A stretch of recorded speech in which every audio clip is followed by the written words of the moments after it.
Ito ang breaking news sa CNN Philippines. Dumako po tayo ngayon sa Camp Crame, eksklusibong makakapanayam ng ating Chief Correspondent na si Hontiveros, si Director General Oscar Albayalde.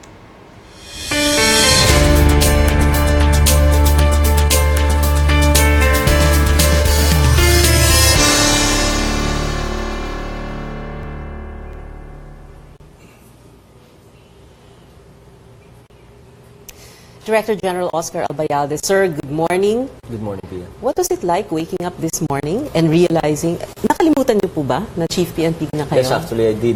No? Dahil pagod na pagod ako kagabi.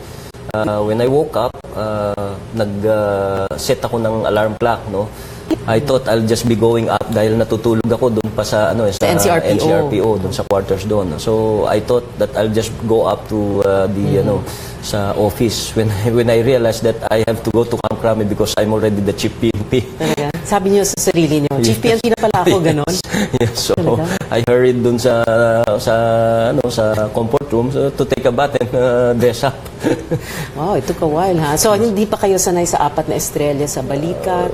Kasi kahapon lang 2 estrella, yes. Biglang 4 na ngayon. Yes, actually yun nga, no, probably yung na bigla kasi, no, you're not given talaga yung enough time or yung transition, wala kasi, biglaan siya. No transition. So the transition, that's what's happening right now, yes. In a way. So let's begin with, I wanted to ask you, did you want to be Chief PNP? Is it something you want, or is it something that just falls into your lap, or did you want it? Well, it's something na hindi ko talaga pinangarap.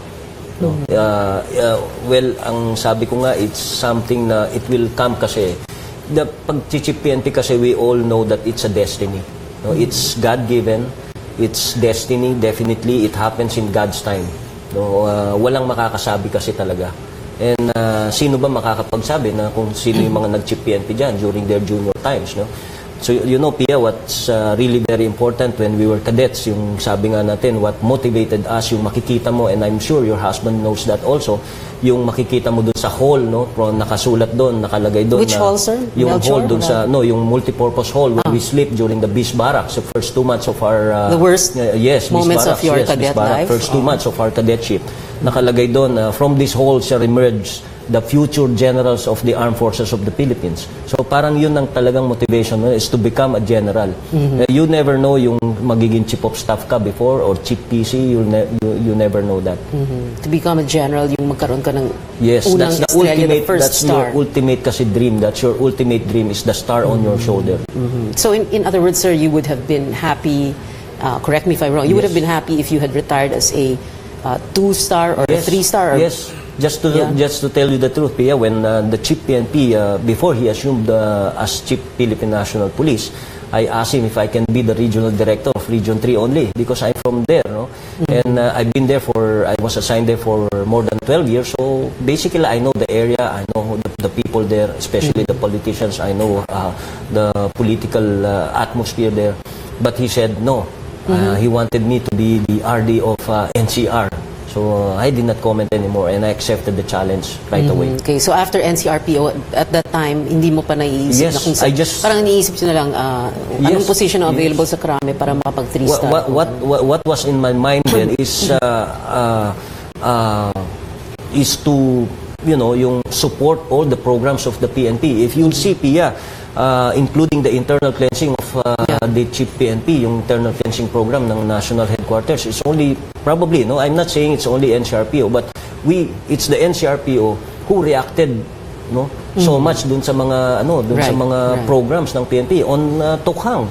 Right. Look at the accomplishments of the whole PNP. More than half of the accomplishments of NCR is NCR. Yeah. Sir, we'll go back to that in just a bit. But I wanted to ask more about itong pagiging Chief PNP. No? What does it really take? Because apparently it's not just ambition. Kasi may mga nag-ambisyon, hindi naman sila yung napipili.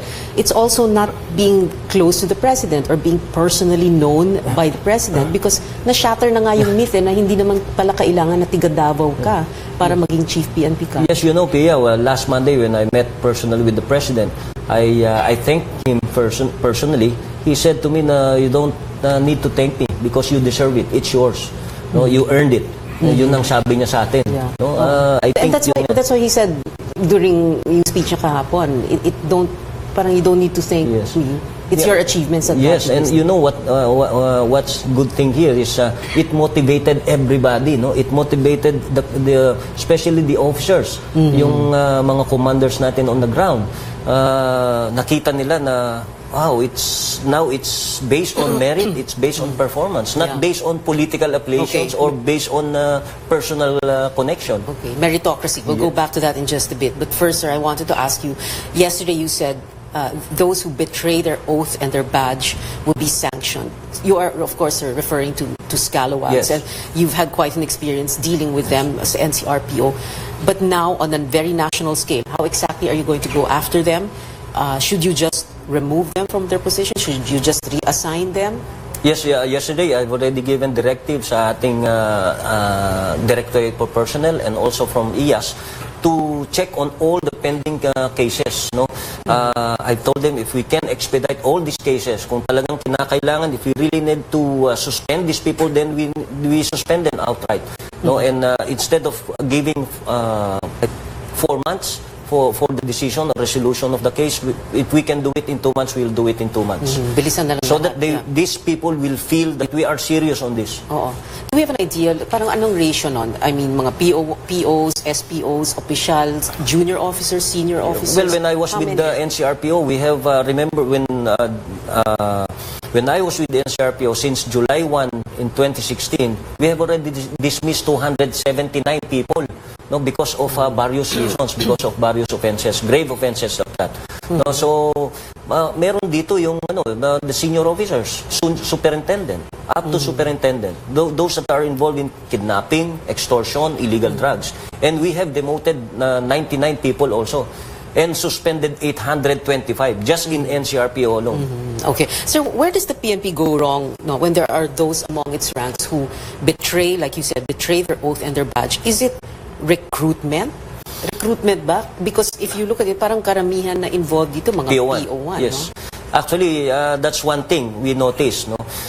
Number one is probably we're very poor in our background investigation. Just before a person or an individual gets in our organization, no? I think that's what we have to improve on, the background investigation. Remember, in NCRPO, there were recruits or nakapasok sa aming hanay na they have cases in courts, and some of them are even they serve in jails. No? Nag-serve sila ng term nila. So, ito yung tinitignan natin. Okay. Because like you said, tinitingnan nyo, dahil your priority now, among the many priorities, is internal discipline. And like you already said, you've done quite a bit when it comes to doon sa NCRPO that you hope to replicate on the national scale, PNP scale. I wanted to ask her about counterintelligence, because this is, the way I understand it, also considered a commander's function. So, is it functioning properly, or does it need to be more aggressive, like you said earlier, no? Yung BI sa mga papasok, pero kailangan mag-monitor ka ng mga opisyal pa rin. Yes, diba? tama yan. Yung counterintelligence natin over the years, medyo napabayaan yan. So we have to strengthen our counterintelligence, particularly yung counterintelligence natin from the intelligence group. No? Supposed to be, these are the people who looks after this suspected scalawags or policemen who are doing illegal activities. No? Ito yung mga nagbibigay ng information. Supposed to be, they get information, they get evidence, and then they pass it on to our CITF, which the CITF will operate on, dapat. Yeah, yeah. Okay. You also stressed in your speech yesterday and just now here during this interview, meritocracy. No? How do you define that in the PNP? Who gets to go to the command staff? Who gets to be a regional director? Who gets to be in the National Support Unit head? Who gets to be provincial director, chief of police? You know, sabi nga nila, we have to admit there are pressures there. No? We have classmates, we have everything, we have upperclassmen, may pressure in all positioning, alam mo na yan, I think. But again, sabi nga, the most that we can do is we put the right person at the right position. No? We put the right person, man for the right yes, job? the right man to the or the right woman for the right job. Sorry. Yes, okay. Yes, ganun yun. So, yun ang sigurong titignan lang natin. We can give in to a request of, pero based on his skills and credentials. Okay. So, sir, placements and promotions will be dictated by The meritocracy. SOPPB and of course will strengthen our oversight committee headed by the DCO. General SO, Mendez. what did you say? Senior The officers? SOP, yes, Senior Officers Placement and Promotions Board. Okay. And of course, nandyan yung ating oversight committee. Okay. At walang magiging personal dito? Yes. Because, I mean, like you said, Yes. may pakiusap ng Yes. lista, may upper class. Yes. Although those will be considered, of course. Hindi naman tayo oo. perfect organization. Yung underclass, Yes. syempre, hindi nakikiusap, di ba? Sumusunod lang. Okay? Okay. Now, so, like you were saying, the right person for the right job, so that excellence and not mediocrity is promoted. So let's talk about, sorry to keep this moving on, but let's talk about the role of the PNP in internal security operations and yung implications dito sa peace process. No? So what are we going to see under your leadership? No, yung peace process, it will go on. No? Actually, we support the peace process 100%. Sino bang ayaw ng peace, no? Kapayapaan dito sa ating bansa? Sino bang may gusto ng gera, no? To stop already. Unang-una yung sundalo at police ayaw daw. In fact, sabi ko nga, it's not the soldiers or the policemen that are victims here. It's our kababayan, no? Yung especially those that are in the rural areas, yung mga farmers natin especially. Okay. Sir, the role of the PNP when it comes to mga special laws, drugs, smuggling, in terms of drugs first, no? What do we continue and discontinue when it comes to tokhang and double barrel? You have your high value targets. Well, definitely we'll go on with our double barrel operations or double barrel program and tokhang, Oplan tokhang. Yes, Yeah. we've seen this that it's really very effective since December 5 last year, there were revisions already on our tokhang operations. And remember, yung tokhang nga is actually a police community relations operations. No? Ito ang sabi nila, kung papalitan yung word just because I'm a Kapampangan and then Chief Bato is Dabawenyo. No? So sabi ko, I'll give it to my classmate. Yeah. I'll give it to my classmate. Diyan siya nakilala, then I'll give it to him. And then you'll just improve on it. Yes. Just continue. Kung talagang there are some glitches or some rooms that have to be improved, no? Then we will improve on it. So tweak lang. Are you at liberty to talk now about what will be tweaked in tokhang and double? No, as of this time, we have not seen it. I have to talk with the new Directorate for Operations on what probably yung mga kung ano pa ang dapat improve. Then we will improve on it. Okay, what would you add about body cameras, for example, or body cameras are coming actually coming in the near future. I think the 334 million has already been approved. 334 million pesos, but how many pieces of body cameras? I really don't know. But all the amount will be spent for the body because camera. it doesn't just protect the civilians, it also protects the police. Yes, the PNP. Right? Yes, hindi lang ito para sa civilian. It's also for the protection, no, for the PNP. Kung para kapag may problema, they just show it and everything is naka-record. Yes, naka-record. Okay. Sir, can we talk about counterterrorism and a counter-radicalization program? How, what kind of a program will we see under your leadership? Well, unang-una, Pia, I must admit we have to train people on that, no? Yung sa amin. Most of the time we rely so much on the armed forces of the Philippines when it comes to that, no? Especially from the yung mga intelligence units nila. Yeah. We really have to improve on this. No? Over the years nga ito napabayaan ng ating IG. We have to strengthen our intelligence group on this. Sir, it was interesting yesterday when you said magsa-SAF training yung mga bagong recruits, Special Action Force. Yun na yung elite unit ng Philippine National Police. Hindi ba na-nervousin yung ibang tao dyan? Well, kasi parang, am I right when I say itong SAF training, parang yun na yung pinaka-beast barracks ng bagong recruit na police? Well, remember, yung kami, even probably your husband, no? Nag-undergo SAF training lahat yan. Yung kami nga, officer, we underwent, I spent more than 5 years with the Special Action Force when I was junior officer. Ang pinakapahinga namin dyan is training. Kung wala ka sa bundok, you're in the training camp, no? Undergoing training, whether you're taking Ranger, Sure Shock, no, BIP protection course, and SWAT ano yung operations. Sure Shock, sir? Sure Shock? Yes, is close quarter... CQB? Close quarters battle? Yes, close quarter battle. Or sometimes they let you or they send you to abroad to undergo training. Yun yung mga sa SAF, no? And we saw dun sa SAF naman, look at the level of discipline sa Special Action Force. Okay, so parang mas magiging maingat ang police when he's out on the field in an operation. It's not only the discipline but also their will to fight. Will to fight. Okay. What about training, sir, for mga mid-level and senior officers to improve leadership, management skills? Kasi syempre, I'm sure pag medyo colonel ka na, medyo mahirap nang magsapan, sir. Yes, you know, you're a good observant. Yeah, no? Yun ang sinasabi rin natin. Probably we have to change yung curriculum nung we have to put in more dun sa leadership management ng mga middle level officers natin, because these are the critical commanders on the ground, the chief of police and the provincial commanders, not even the regional director. Ang critical dito is our chief of police and or dito the PCP commander, the chief of police and community precinct station commander. And provincial director. What we'll do here is we'll put responsibility on them. They will be directly responsible for the deeds or misdeeds of their personnel. Accountability. Yes, accountability. Okay. Sir, cybercrime. So crimes committed, computer, cell phone, internet. The thing about technology kasi is that you can hide behind it. Diba? That's why people behave differently online. We have millions of Filipinos using devices. How best to conduct law enforcement and prosecute? Actually, we're trying to improve on that already.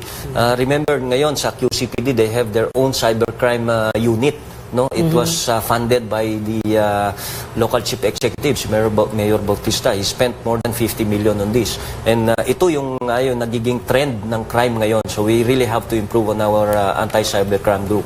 But then again, ito naman, we have a good relationship with our counterparts. So most of our personnel are being sent abroad to undergo this training. Okay. Sir, sa equipment, kanina nabanggit nyo, no? Thousands of body cameras coming in. What else is needed? What else is in the pipeline? Well, it's very basic, yung firearms natin. No? We still have like 20% or 25% ng strength namin without firearms. Yung mga firearms ng mga police. So, ito yung pinaka-importante. I don't know how we can fill this up. Pero ang procurement kasi is continuous. We just have a problem, I think, with the delivery. I see. So you said yesterday in your speech, you will lead by example, you will be in the front lines. Exactly how? Yes, I'll be there. No, I'm a commander. I'll not be staying much in the office. I'll leave this to my command group. Because you've always been in the field. I'm a field officer. Ever since when I was a junior officer, I always been a field officer. Yeah. Okay. So if you were to describe your character, so that people can get to know you better, and I wanted to ask you this: how would you do that if you were to measure yourself against, the PMA motto, Philippine Military Academy, courage, integrity, loyalty; the Philippine National Police motto, service, honor, justice. How would you measure yourself against those? Well, sabi ko, we have also, of course, hindi naman tayo, I'm not immaculate, I'm not playing immaculate here, and I'm an angel too, no? But then, ang sabi nga is, when you go up from a junior officer hanggang pataas, you'll experience many things, no? You have your ups and downs also. You have your frustrations also. I've been relieved 5 times for no reason at all. Who hasn't been relieved? For no reason at all. Okay. So you'll know because of politics, because of the the very influential people. They ask for your relief because ayaw mo lang sumunod, no? Ganon, no? Hindi ka mahawakan doon sa leg, hindi ka yung gusto nila hindi mo sunod. So over the years, ito yung mga siguro natutunan natin to be more mature. And what makes me really who I am now is probably yung flexibility as a commander. You have to address things as you see them. No? You have to be really flexible. And what's really very important is the stability under pressure. That's what we learn from the academy. Stability under pressure, doing the right things. So parang it's an everyday challenge that you need to surmount. And what's most important is you always go side on the truth. You always say the truth. And when you're telling the truth kasi you'll never go wrong, no? Because when you tell a lie, sunod-sunod na dapat kasi yan. You tell a lie and you make one lie to then you have to tell another lie to cover it up. Yes. Okay. Sir, yesterday you said, I don't expect loyalty to me, but I will exact obedience from you. Why did you need to say that? What is it about? You don't like yung loyalty sa personal, of course, sa person. no, alam naman natin, most of the people will just take advantage of you, especially you as the chief PNP, may gusto silang pwesto, gusto ano. Well, probably sabi ko nga, I don't expect I will not demand loyalty here, no? Kasi alam naman natin that I cannot please everybody, Pia. And I will never do that. I will never please everybody. Well, you wouldn't be human if you did, right? Yes. Yes, no. So I don't expect their loyalty, but of course, I expect them to follow the rules and regulations only of the Philippine National Police. And rightly so. Sir, you opened and closed your inaugural speech yesterday with recognition of God's sovereignty in our everyday lives. So how are you going to cascade that through the ranks? Well, probably with the help of my wife. No, my wife is very prayerful. My wife is very supportive sa church. No, I live with her. I leave that to her. Although me as a father, I always, I believe in God's wisdom. No, sometimes when I decide, I pray muna just before I decide things, especially. And every day I always ask God's wisdom before I go out of my room. When I wake up, I see to it that I pray and I ask God's guidance. Okay. That's what I do. So yung prayer niyo, sir, prayer of discernment. Not for position. Yeah, no, not for position. Never for a position. But prayer of discernment. Parang tumatahimik kayo, you quiet down. You just wait. That's what I do. I always pray. Just before I make decisions, especially so na it will affect things. No? Yun ang ginagawa ko lang. Sir, we'll talk about your wife and your children, your family in a bit, if you will allow us. I'm sure you will. Yes. But before that, let's talk about yung mga hobbies nyo. No? You have this passion, big bike riding. Tell us why you like it. You know, you have, nung NCRPO kayo, nakikita kayo, nag-inspect kayo, nakabike kayo. Magsa-surprise inspection, nakabike. Pupunta kayo ng meeting, nakabike. Well, basically, traffic, Pia, kasi sir? basically, I'm a thrill seeker kasi. No, when I was young, when I was still young in the service, I used to skydive. No? Okay. When was your last skydive? When my wife gave birth to twins, no? Sabi niya sa akin, pwede ba itigil mo na yan? Sir, mga So 20s plus years ago that's na yun. 20 years ago. Okay. So I asked him if I can dive again. He said, no, not unless you buy your own parachute. Magkano lang yung parachute? It's been quite expensive actually. It's more than 100,000 yan. Okay, now okay. it's 250 to 300,000. Mahal Okay. yan. Yeah. Pero sinabi na ni Mrs. Albayalde, no. So that's it. Di ba, sir? Okay. So ang hobby nyo na lang, yung bike na lang. So basically, yun I also scuba dive. I went Hanggang scuba. ngayon, when is your last dive? But it's really matagal na talaga. Okay. But of course, hindi ako nag-focus doon. It's because, you know what, Pia, I'm a bit scared sa tubig kasi. I don't have a phobia, but hindi mo ko maiwan sa, even in a swimming pool na 3 feet lang yan, hindi mo ko pwedeng iwanan yan na mag-isa. Yes, especially nighttime. Okay, pero nagda-dive Yes, kayo? I took that because I want to conquer that fear. Okay. So nag-dive ako sa na open sea. How deep have you dived? Around 80 lang naman yata, 80 okay. to 100. Yeah, so big bikes, di ba may subculture among big bikers? Meron bang ganon? And what is it about biking Well, that probably you like? yung bike naman is, yung pag big bike kasi sometimes it builds confidence kasi. In all these activities, it will give you confidence, no? Yung skydiving, yung scuba, although scuba is really very nice kasi doon ka lang makakita ng things that you'll never see up on earth. Right. Nakaka-relax sa mga ibang-iba. Yes, iba ang kulay. Walang politika. Yes. Walang politika sa baba. Yes, different colors ang makikita mo doon. No? Yeah. Yung pagbabike yan, it gives you confidence basically. No, it gives you siguro self-confidence. Yun ang nakita ko lang na dyan. And of course, yung thrill at saka yung masaya. Well, the sense of accomplishment when you've done it, no? Yes. Okay, at least you can say, I've done that. And it makes you feel young. Okay. You're still young, sir. Is there anything else you want to do? Nag-skydive na kayo? Nag-diver kayo? Well, probably when I retire, I want to go around with my family. That's what probably I was not able to do during my time. No, yun yung mga talagang hindi namin nagawa. The farthest that we go with my family is you go to Tagaytay, you go to Bataan. No, yun lang. Yun lang ang pinaka Baguio probably. We never went out of the country Pero together. pag retire nyo, sir, at least may malaking pera waiting yung retirement Yes, look at Chief Bato. 13.8 million. Yes, more than 13 million. You could just imagine. So Ang sa laki iyo, nun. magiging... Well, probably, kasi maabutan ko pa yung last tranche next year. So, more okay. than, I think, makaabot ako ng probably 14 to 16 million. Wow. Okay. Sir, speaking of family, kanina nabanggit na sila, no? Your wife, you know, the first time she heard that you got the top job, how did she react again? What did she do? Well, she cried the whole day. She cried the whole day? Yes, because we were out, no? We were out supposed to eat, no? Doon sa Makati area. I was even in my uniform nung somebody told me, member of the press, he told me, sir, sabi niya, congratulations. Why? I said, why? Oh, makinig ka sa news. Makinig, ina-announce ka na ni Presidente. Oh, really? Sabi ko na. And then, so, hindi na kayo nakakain? Yes. She cried and then I told her we have to go home. We have to go back to the quarter. So we went back. And wala, kinain na yun, chicken na lang. Yeah. And that, so wait, when she was crying, what did she say? Why was she crying? Wala, yun lang. She's happy and hindi niya alam kung ano sasabihin niya. Okay, but how did you comfort her? What did you tell her? Well, I said that we have to take this challenge. It's a challenge. I always take this as a challenge. Even me as the regional director of NCRPO, when the chief PNP first told me that I'll be the RD, I took it as a challenge. Okay, your children, how did they take it?